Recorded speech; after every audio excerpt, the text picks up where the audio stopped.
So you've been the only person operating your business. Until now. You've reached the point where you need to hire someone. Being an employer means a whole new world of responsibilities. So where do you begin? A great place would be the Small Business Guide over at Business.wa.gov. And we provide a link below. But we're here to focus on your L&I requirements. First of all, it might help to know who are the people you need to cover with workers' compensation insurance, or what we call a covered worker.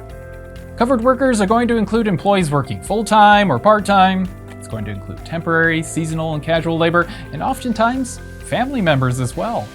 If your spouse, sibling, or child isn't on your business license as an owner, chances are you need to cover them. Sometimes it's not so clear if the person working for you is someone you need to cover with workers' compensation insurance, or workers' comp for short.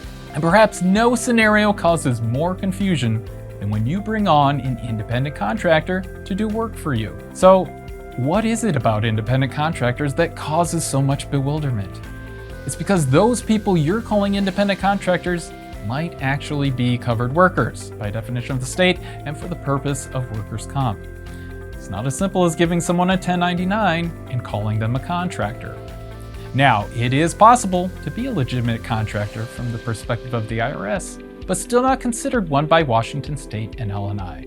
This is one of the most commonly held misconceptions out there, so let's take a closer look at what makes a true independent contractor as opposed to an individual you need to cover.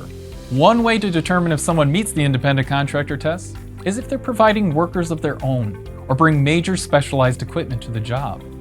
If neither of those apply, then that person must meet all of the conditions of the 6-part test listed here. Are they free from your direction and control, which can be categorized as behavioral, financial, and contractual? Are they in business for themselves? Do they have all required business licenses? Do they pay state and federal business taxes? Do they have multiple clients? And do they maintain their own books and records? You could refer to the Independent Contractor Guide pictured here for additional explanations of the test and examples. You can also enroll in our e-learning class or call our determinations unit, who will work directly with you to help know if your contractor is a covered worker or not. Join us for the next in our Essentials for Business series. We'll walk you through the specifics of getting a workers' compensation account.